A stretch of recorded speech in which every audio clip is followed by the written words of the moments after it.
Helicopters roaring overhead, explosions echoing across the waterfront, and elite military forces storming the bay. Exciting times. It's all part of this year's SOCOM demonstration for SOF Week out there. 10 Tampa Bay News reporter Eric Glasser joining us from Tampa waterfront out there. Yeah, and Eric, this demonstration always draws big crowds and big reactions as well.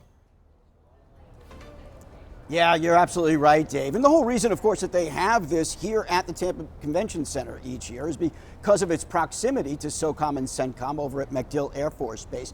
This demonstration, this joint capabilities demonstration, is for the military, but it's also for the public so that they can see what special ops teams members do on a daily basis. Impressive technology and ability to communicate to meet those goals.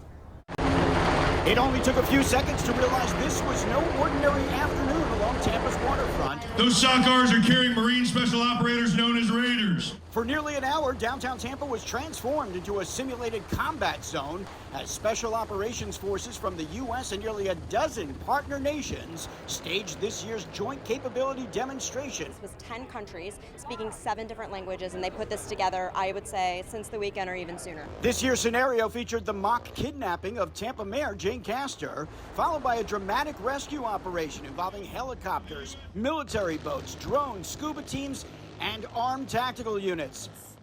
Stunning. I mean, I love the power and the bravery. Showing, the equipment and we know they can do a whole lot more. This was just kind of the tip of what they were doing. Organizers had warned nearby residents and businesses ahead of time that the sounds could be alarming. Thousands of spectators lining the area's waterfront, rooftops, and balconies. Oh, you might be a little bit scared that things are going sideways. This year's mission also highlighted an increased use of unmanned air and water assets. I tell you, when those helicopters came in, we kind of had to hold on to the poles to really even stay standing. Tampa Mayor Jane Castor, playing the role of hostage in this year's scenario, says the demonstration gives the public a rare glimpse into the work that special operations teams perform around the world every day. To have that collaboration and to have that worldwide cooperation to ensure our world stays safe is pretty incredible, and the fact they're in our backyard is beyond amazing.